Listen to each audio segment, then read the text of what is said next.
everybody, it's Robert F. Kennedy Jr. here, and I cannot tell you how happy I am to be able to have this opportunity to talk to thousands of citizens in 15 countries on all the continents in the world who have come together today to protest this coup d'etat by big data, by big telecom, by big tech, by the big oil and chemical companies, and by this global public health cartel led by Bill Gates and the WHO that now amounts to $2 trillion and wants to magnify and amplify its wealth and its power over our lives, over our liberties, that wants to subvert our democracies, that want to destroy our sovereignty and our control over our lives and our children's health.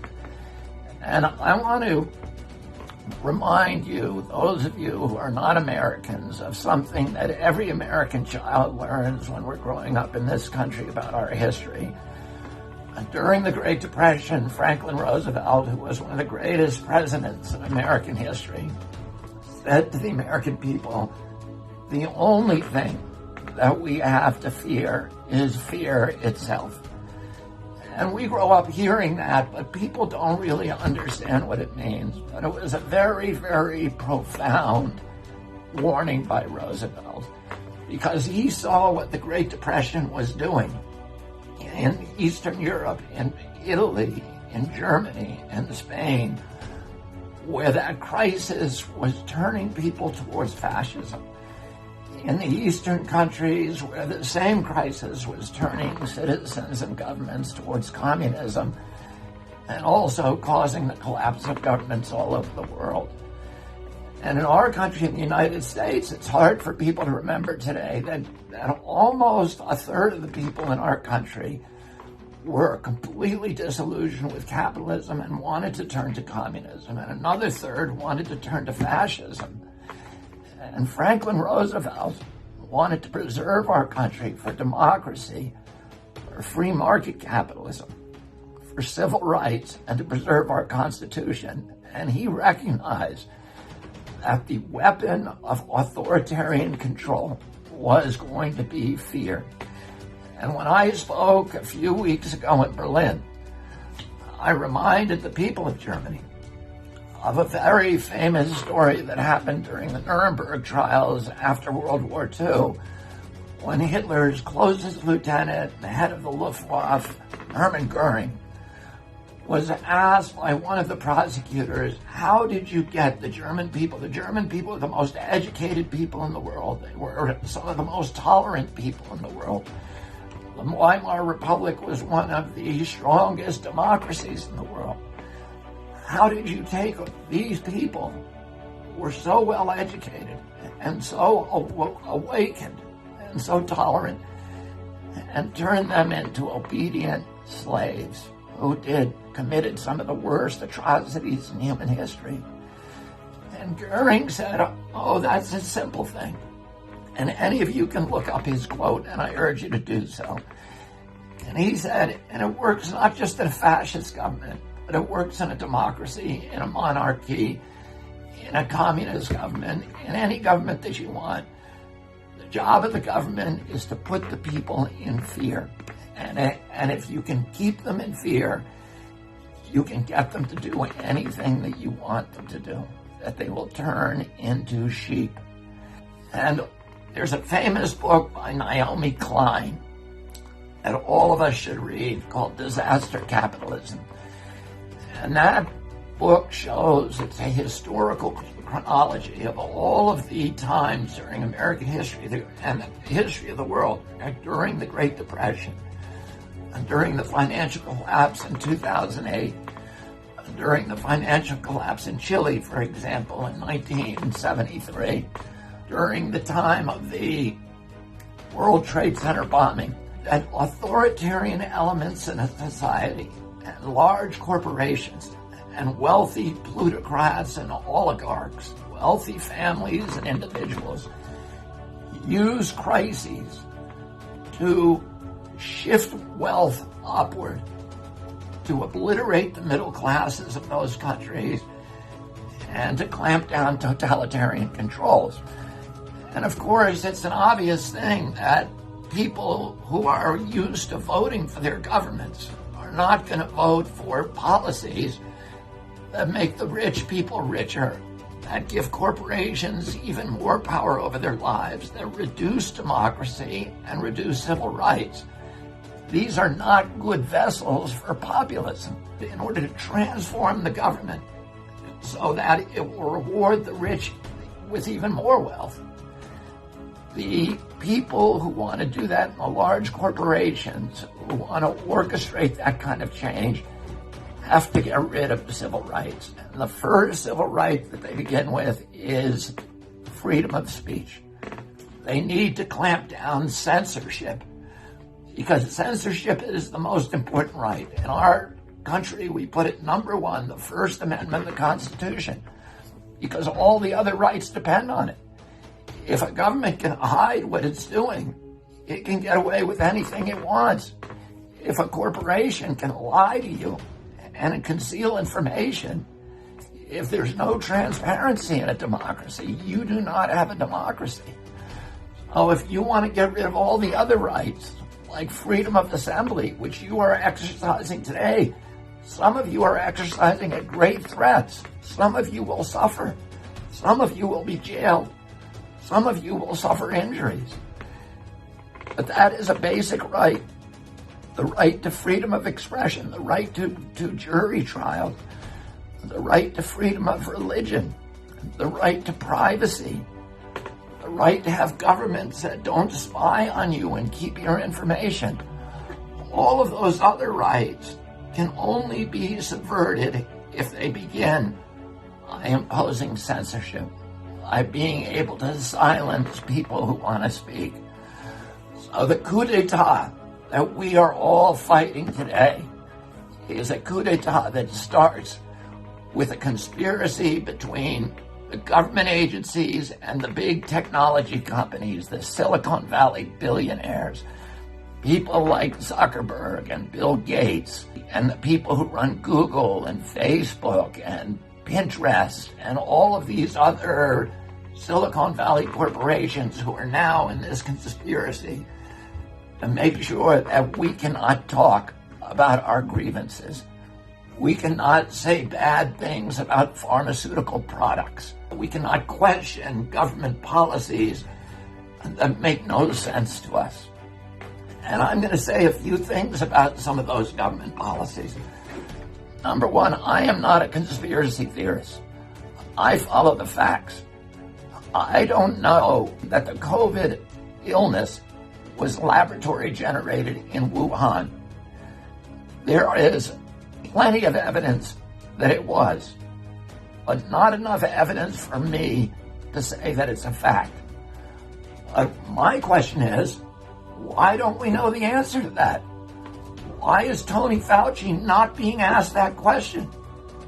Why is President Trump not launching an investigation? Or President Xi or the presidents of any of these countries saying, where did this come from? Because we need to know that. The global citizens, this is the worst calamity in history. And nobody seems curious about where this actually comes from. We know it didn't come from a bat in the wet market in Wuhan. And that story was a fable that it now has no basis, in fact.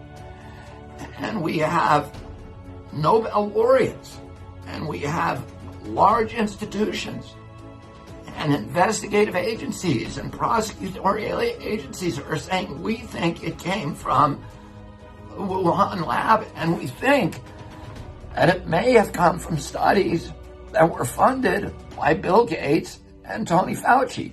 I don't know if this is true. But why are our government officials not asking that as the number one question? Why, instead of sending their police to suppress dissent, are they not sending the police to question people who may know the answer to that question? There are many other questions that I'd like to know the answer.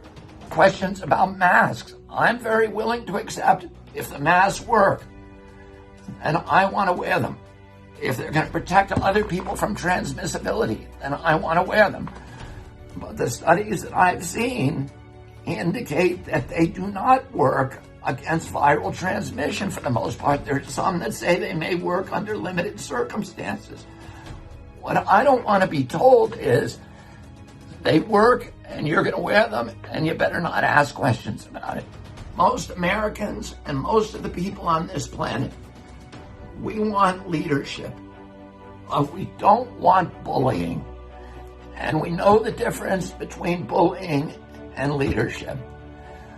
We want to know the truth about hydroxychloroquine. We want to know why are we spending $18 billion on vaccines and only $1.4 billion on therapeutic drugs. What is the sense of that? There are many, many other questions that we in a democracy have a right to have answered without being called conspiracy theorists, without being vilified as being inconsiderate or being bad citizens. Everybody who's part of these demonstrations are people who are striving with their lives to become good citizens.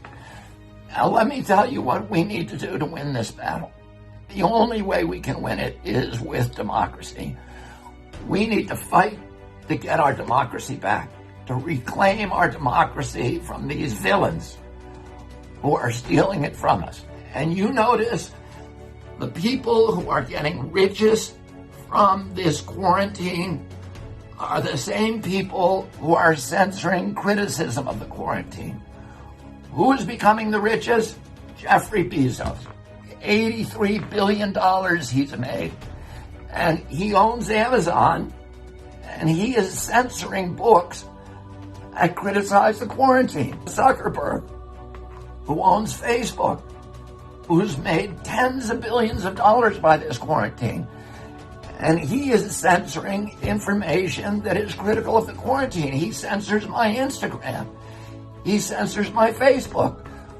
My Twitter page is also censored. And all of these people are the people who are making billions of dollars on the quarantine. And what I want to know is a simple question. Is the quarantine actually effective? You know, we've had plenty of pandemics in the past. In 1969, we had a Hong Kong flu pandemic that killed 100,000 people in the United States. It's the equivalent of 200,000 people today. That's the same number of people who are being killed by coronavirus. Did we go into lockdown? No. Did we wear masks? No. We went to Woodstock. We went to the Democratic Convention in Chicago and had huge crowds of people. Nobody was told to lock down and don't see your girlfriend and wear a mask and don't go out of your house and shut down your business and bankrupt every business in the country. Last year, there were 1.6 million people in the world who died from tuberculosis. We have 1.6 million people die every year from tuberculosis. We're not wearing masks. We're not on lockdown. What's the difference between tuberculosis and coronavirus? Tuberculosis has a vaccine. And the vaccine costs about $3. And that's why we're not on lockdown. Because nobody is making $39 a vaccine or $300 a vaccine the way that Moderna and AstraZeneca and Johnson & Johnson are making from this catastrophe. And that is the only reason that I can think of. And I'm happy if somebody tells me there's another reason. But let's hear it. Don't just shut me up. Don't just tell me that I can't debate. Here's what we need to do. We need to do exactly what you're doing today. We need to come out on the street and we need to stick together. What the big tech villains and scoundrels and Mark Zuckerberg and Jeffrey Bezos and Bill Gates and Tony Fauci want you to do is they want us fighting with each other. They want blacks fighting against whites. They want Republicans fighting against Democrats. They want everybody polarized. They want everybody fragmented. because they know that if we all get together, we're going to start asking questions. And those are questions that they can't answer. Why are you getting rich, and why are we all getting poor? And what's the difference between tuberculosis and coronavirus? And why are we not wearing masks for the tuberculosis, but we are for the coronavirus? And where did it all come from? And all of those questions that we deserve an answer to, and we're not getting answers. We need to stick together. If you're a Republican or Democrat, stop talking about that. Stop identifying yourself. The enemy is big tech, big data, big oil, big pharma, the medical cartel, the government totalitarian elements that are trying to oppress us, that are trying to rob us of our liberties, of our democracy, of our freedom of thought, of our freedom of expression, of our freedom of assembly, and all of the freedoms that give dignity to humanity. And the last thing that all of us need to do is we need to stay educated and informed.